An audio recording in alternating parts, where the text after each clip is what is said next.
You have a pattern. It began in the past, and that's why you're doing what you're doing in the present. So why are you doing what you're doing in the present? And you do it again and again. It's a pattern. Well, there's an antecedent. Find the antecedent. What's the antecedent? Okay, what's this old unprocessed trauma, unmourned losses? What's this frozen template? That's the antecedent. So when you're triggered, there's an antecedent. Okay, and that's why you're doing what you're doing in the present. Okay, so transference interpretation means you're seeing somebody in the present, recreating in the present a dynamic, a problem, an interaction in the past. It's unresolved, it's painful, so if somebody in the present triggers that, okay, and then you continue the replay of the interaction in the past, using something in the present, thinking somebody in the present, the person in the past, the person in the present is like kind of like an emotional reincarnation of the person in the past.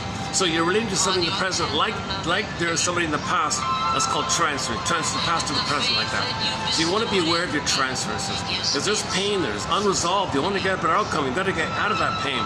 The problem is the model's there. You're past that critical time. The wiring is laid in. The curse is laid in. So you got to wrestle with this destiny. You got to wrestle with this fake curse, quote unquote, being possessed by this neural wiring. And to still kind of engage in that kind of battle, it's never going to work because you're not at that place. The wiring did take place, but there's this compulsion to repeat to get a better past. The positive attention repetition compulsion to get a better past, undo the past. Confusion is that part of the brain, the limbic system, doesn't know time. It doesn't know time. Okay, iguanas don't know time. Likewise, that part of the brain, that's called the survival part of the brain, doesn't know time. So it's always in this kind of repetitive thing. It's a timeless, infinite, no time, timelessness kind of thing. Trauma there, but the need is there. Trauma's there, but the need's still there. So when the need's still there, but the trauma's there, how do you search for the need when you're not in the nursery? Enter symbolic acting out, symbolic needs, okay, defensive needs, neurotic stuff, symbolic stuff. So they stand in for the real thing.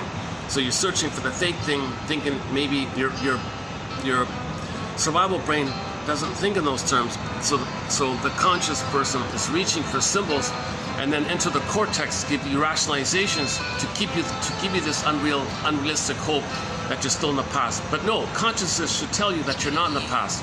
So the analytic idea is to kind of explore this whole area. And how do we build our ego? How do we make ourselves conscious enough to hold the phone, pause, okay, antecedent here, antecedent, you're triggered, antecedent, you're doing something, the same thing over and over again. Oh, there's antecedent, what's the antecedent? What's the antecedent? That's the message from the last video. Okay, so when you're triggered, just say to yourself, that's from the antecedent. That's from the antecedent.